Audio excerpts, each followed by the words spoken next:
અરવલ્લી જિલ્લાના મોડાસા પાસે આવેલ દેવરાજધામ જે એક ગિરી શિખર ઉપર આવેલું છે, ચારે તરફ અદ્ભુત કુદરતી સૌંદર્ય ધરાવતું આશરે 700 વર્ષથી પણ પુરાણી આ પવિત્ર અને કુંવારિકા ભૂમિ પર મહાન સંત શ્રી દેવાયત પંડિત અને સતીમા દેવલદેની જીવંત સમાધિ આવેલી છે। ગુજરાતના સોરઠ પ્રદેશના વંથલી ગામથી તેઓના ગુરુના આદેશ મુજબ જગ પરિભ્રમણ કરતા કરતા મોડાસા પાસે આવેલા બાજકોટ ગામના ડુંગર ઉપરના શિખર ઉપર પધરામણી કરેલ છે।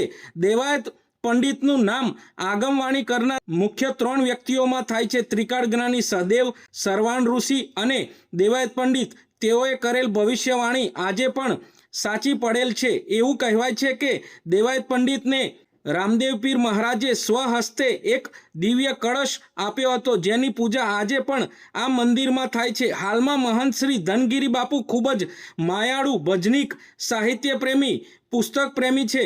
આ જગ્યાએ જૂના વખતની વસ્તુઓનું મોટું સંગ્રહાલય આવેલું છે, જેમાં સંગીતના વાજિંત્રો પણ સારા એવા જોવા મળે છે। બીજ અને પૂનમ તેમજ ગુરુ પૂર્ણિમાના દિવસે લાખોની સંખ્યામાં ભક્તો આવે છે।